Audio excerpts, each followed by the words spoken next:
Viewers, Julius Chen coming live from Lira City. As you can see behind me, that tall tower you're seeing was constructed to remember those who died in the Second World War. And on my right is the district headquarters. And as you are aware that those who are aspiring to become members of parliament across the country are moving around looking for votes so that they can be voted in come 2026 general elections. This morning I'm being privileged to have a guest in the name of Patricia Acheng Wang, who is going to take us through how she's looking for votes in this area as an independent candidate leaning on NRM. Please tell me, Patricia, good morning. Good morning, Julius. How are you? I'm okay. How have you started the campaign? We are moving on progressively. Okay. Everything is well. Yes. Thank you. I understand you are coming on as an independent candidate? Yes, please. On NRM tickets, but leaning towards NRM. Exactly. What really triggered you to come as an independent candidate? Thank you. Good morning, viewers of NTV. I am glad to be live this morning. My name is Acheng Patricia Gwang, the parliamentary hopeful for Lira City Woman Member of Parliament race. What happened during the party primaries happened in NRM. I managed to participate, but my vision was cut short because of the internal issues that happened during the Baraza elections. So my opponent went unopposed, but still for the love of the party, I am here still leaning and moving on so well as an independent. Tell me what you have for the people of the city, Lira. Well, for the people of Lira City, I have been traversing through different constituencies, that is City East and City West. There are pressing issues, I must say, that the voters are seeking for help because for the past 5 years or more than 5 years, there are issues that have been prominent, and these issues once addressed, we shall be at the helm of glory as Lira City. Partly of the issues are issues of infrastructure. We realize that within the city, yes, we have roads. In every financial year, the government is allocating funds for these roads. But now, the question is, how many roads are being worked on, or how many roads have been worked on within a financial year? We have road crashes that are everywhere, prominent in Lira City. And this is due to the impassable roads. Along Obote Avenue, this is a very, very leading street, a main street in the market square. And as I speak right now, if it was a dual parking on both sides, on both lanes, even passengers cannot have access because of the narrow roads. So if the government can increase on these funds and then we work on the roads together, trust me, Lira City is going to be passable and we are going to be good to go. The other issue is the USE and UPE grants that the government is giving. We appreciate the government of Uganda through the leadership of His Excellency Yoweri Kaguta Museveni. He is doing too much for the people of Lira City to speak. But apparently, the intake and the rise of students' enrollment is too high that the teachers themselves cannot contain. In Lira City, we have a various and a high number of students and pupil enrollment. But how about if the government can increase on per pupil capitation grant? The teachers are given modest facilitation. The teachers are not segregated. The science teachers and the arts teachers are not segregated. Let the fee be modest for all these teachers to feel the same.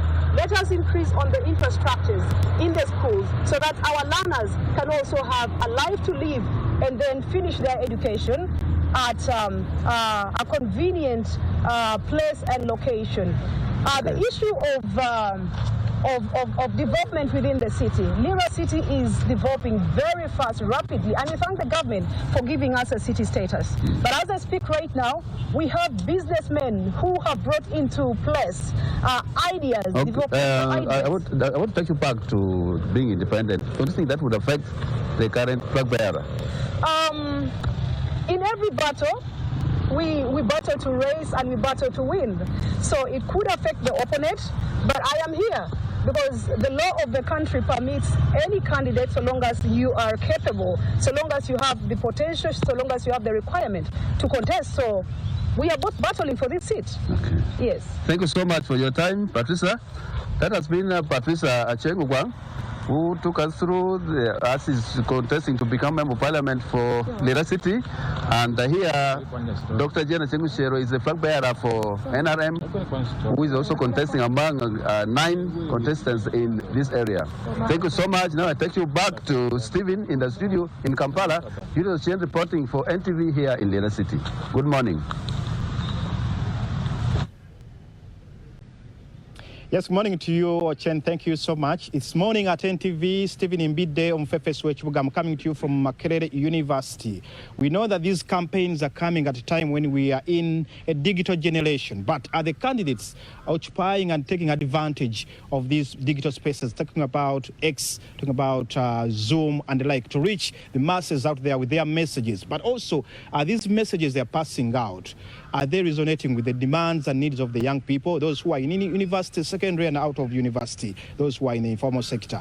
And if they are not utilizing the spaces, what is limiting them? What is limiting the masses from occupying these spaces to get the messages, as well as Electoral Commission, civil society? Are they using these spaces? I'm going to put these questions to these students of Makerere University. Some of them are contestants. I've been told this gentleman here is also a candidate somewhere. Good morning to you. I'm beginning with you. Good morning to you. What's your name and what is your view about digital spaces and campaigns, as well as the messages that are resonating with the young people? Thank you so much. My name is Wandokwa Simon, a candidate for Eastern Youth MP. I am about the digital campaign or transformation. The challenge we have right now is we still have a very big number of people in our local areas who do not actually have access to the smartphones. And I think according to the IBOS report, we still have the biggest number of users that can only maybe access radios. But now I think the most embraced should be the radios to transmit the information to the masses. But also we see that the role, I mean the regulation in its way, opposition candidates, whenever they reach out to such radio stations, they are always blocked. But also about the digital spaces like X and TikTok, we have seen quite a number of candidates now embrace such kind of the platforms, but they have limited access. But also maybe about the question of the messaging. The young people, the students of this country and the young people at large want to hear more about what the candidates have in stock for them. Because we as students of this country still face a number of challenges, starting from the regulation of tuition and also the post-education time, how the students languish with unemployment and poverty. I think these are some of the questions that some manifestos, especially the presidential manifestos, should address. In our manifesto as the NUP, we have entirely tackled the education policy and seeing that we want to empower the students. Yes. All right. Sure. Which course are you offering? I am doing a Bachelor's of Law in my final year. All right. Wish you good luck. I know you are even in exams. Let me engage you. Your name and what is your view about this digital space, but also the messaging? Yeah, thank you very much. My name is Basalirwa Ismail. I am a fourth-year law student. Speaking to the question you've posed to me is one thing. When you look at the digital transformation, I've followed candidate Yoweri Museveni, I've followed candidate Bobi Wine, Chagulanyi, I've followed candidate Mubarak Munyagwa. When you look at their social media teams, they're doing it very well. When you go on X, when you go on Facebook, when you go on TikTok, every 1 minute you look at candidate His Excellency Bobi Wine, you look at candidate Yoweri Museveni, you look at candidate Munyagwa. Among the candidates contesting for president, they have done it better. Because the current generation we are in is a generation that looks on the internet. How about these ones who began on Monday, local council and parliamentary? When you look at parliamentary election, I'll base my analysis on Kampala. We have candidate Luzi and we have candidate Rubongoya Lewis. They are doing it so well. However, candidate Luzi has highlighted on why there is need for people to use the digital transformation. I applaud every candidate should follow that advice, because the young people, for example, the young people in Kampala have phones, so they spend much of their time trying to to be on social media. So whoever will actualize the digital transformation vis-a-vis, because you're not only going to campaign online and going door to door and also having the mass campaign will have an upper hand. Thank you. Thank you very much. Thank you so much. Okay. Your name and your view? Name is Mugara Eric. I'm a student at Makerere University, and basically I come from Rail District. Well, my view about digital transformation in these campaigns, first of all, I would first base on the fact that currently we are so much on social media, and digital transformation has actually hit the whole Uganda.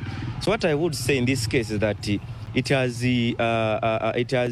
brought mass mobilization and the low cost in campaigns, because basically if you can follow Kyagulanyi's trails and these other candidates, you can look at that. They are following them on social media, and it can cover a large number of people and mobilization, whereby they can easily engage them. Then look at fundraising for these campaigns. Basically, if you look at the former fundraising which NUP was carrying on, it was basically mobilized on social media, and they raised a lot of money which was able to fund their campaigns. So basically, also when you look at the former campaigns, most of us knew these candidates online. We have never seen them physically, but we have been following them on TikTok. Their messages resonating with your demands, as the young people? Yeah, if you look at their messages, most so, okay, for me being a youth, I most so look at the youth. So when you look at His Excellency by Kyagulanyi Ssentamu in his manifesto, he's targeting so much on the young people. Okay. Also. Okay, let's turn on to the issue of the electorate, the young people. Are we also getting the demand, putting these people or on the spot, using our social media platforms? Are we engaging them? Yes, well, good morning, viewers. My name is Joseph Adejuchile. I'm a finalist at the College of Computing. I do Bachelor's of Library Information Science. On that question you have posed to me, yes, the electorate, the demands, the manifesto of the aspirants is so much resonating to the youth in a way that they host X spaces whereby with the youth we attend, we do what, we ask questions. For example, like the Eastern Youth MP aspirant Wandukwa Simon Jabi has so much well invested in social media outreach of the youth. We have asked questions, we have done what, so much is going to be done. Sure, yeah. Thank you. Thank you so much. I have 2 minutes to go back to the studio. I have 3 guys. Begin, take it away briefly. Yeah, my name is Oti Ambrose, a social science student at College of Humanities and Social Sciences. I'm a finalist. I think the role of social media is a direct tool to democratic rights.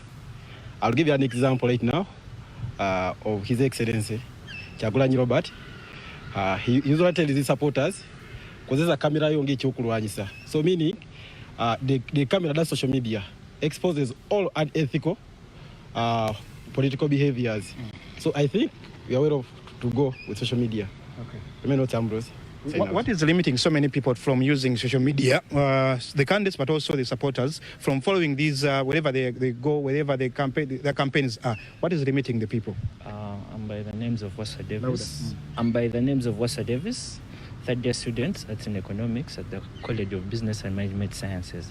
I think what is limiting most of the Ugandans from accessing the internet during this election time is the cost. And most people who are outside the urban... Cost of what? Cost of the internet. Most people who live outside the urban areas, those are towns, it is so hard for them to access the internet in terms of network, the remoteness and everything. The social media has created awareness because we have got to know most of these aspirants on internet. In terms of awareness, I think most of these candidates have not given so much emphasis on the challenges of the youth. Yes, thank you. Thank you. I have to go for a short commercial break. You should be the last one before we take the break. Briefly, 30 seconds. I'll talk about what is limiting people from accessing these messages on media. First of all, the cost of internet, as my colleagues have said, data is so expensive, as you know, and accessing internet is so difficult in Uganda. What I can say that if they put this message on radios, because on radio, people, they can access that message freely. So I would just like to advise our candidates to use radios and other maybe rallies so that they can reach out to those people. And mostly these candidates, they don't focus mostly on universities and schools. It's rare to find a rally like on the university and those schools, yet we are voters, we face the same challenges, and we are the majorities. Okay. Yeah, young people are the majority. All right, your name?